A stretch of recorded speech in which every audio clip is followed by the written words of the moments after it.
ഒരു പേഴ്സണൽ ആവശ്യത്തിന് വേണ്ടി നാട്ടിൽ പോയതാണ്. 36 മണിക്കൂറായി ഉറങ്ങിയിട്ട്. അപ്പം നിങ്ങൾ വിചാരിക്കുന്നുണ്ടാവും ഞാൻ എന്തിനാ ഈ ഫ്ലൈറ്റ് ഇറങ്ങി നേരെ ഹയാത്തിൽ പോയിരിക്കുന്നതെന്ന്. എന്താ സംഭവം എന്ന് വെച്ച് കഴിഞ്ഞാൽ എൻ്റെ ഒരു ഫ്രണ്ട് ഒരു ക്ലയൻറ്റിനെ കൊണ്ടുവന്നു. ഈ ക്ലയന്റ് എന്ന് പറയുമ്പോൾ ആൾ ഇച്ചിരി ഫേമസ് ആണ്. ദുബായിലും സൗത്ത് ഈസ്റ്റ് ഏഷ്യയിലും പുള്ളിക്ക് ബിസിനസ് ഉണ്ട്. ഉറക്കമൊന്ന് കളയാൻ വേണ്ടി ഞാൻ അവിടെല്ലാം ഒന്ന് ചുമ്മാ ചുറ്റി നടന്നപ്പോഴാണ് ഞാൻ ആ ഹോട്ടലിൽ ഒരു മനോഹാരിത ശ്രദ്ധിച്ചത്. യൂസുഫ് അലി സാറിന്റെ പ്രൈം ലൊക്കേഷനുള്ള ഈ ഹോട്ടൽ എന്നെ അടിപൊളിയായിട്ടാണ് സെറ്റ് ചെയ്തേക്കുന്നത്. വളരെ ചെറിയ കാര്യത്തിൽ പോലും അവർ എന്ത് ശ്രദ്ധയാണ് ചെലുത്തിയിരിക്കുന്നത്. അങ്ങനെ ആ മനോഹര ദൃശ്യങ്ങളൊക്കെ കണ്ടുകൊണ്ടിരിക്കുമ്പോൾ നമ്മുടെ ക്ലയന്റ് വന്നു. ആള് നമുക്ക് ചെറിയൊരു കൊട്ടേഷനുമായിട്ടാണ് വന്നത്. അതായത് പുള്ളിയുടെ ബിസിനസ്സിൽ നിന്ന് കുറച്ച് പേര് ക്യാഷ് അടിക്കുന്നുണ്ടോ എന്ന് പുള്ളിക്കൊരു ഡൗട്ട്. അതായത് പാർട്ട്നേഴ്സിന് സംശയം.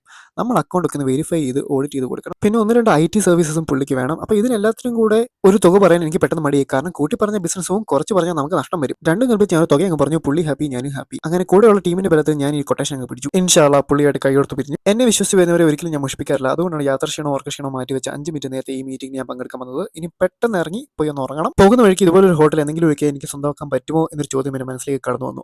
ആർക്കറിയാം.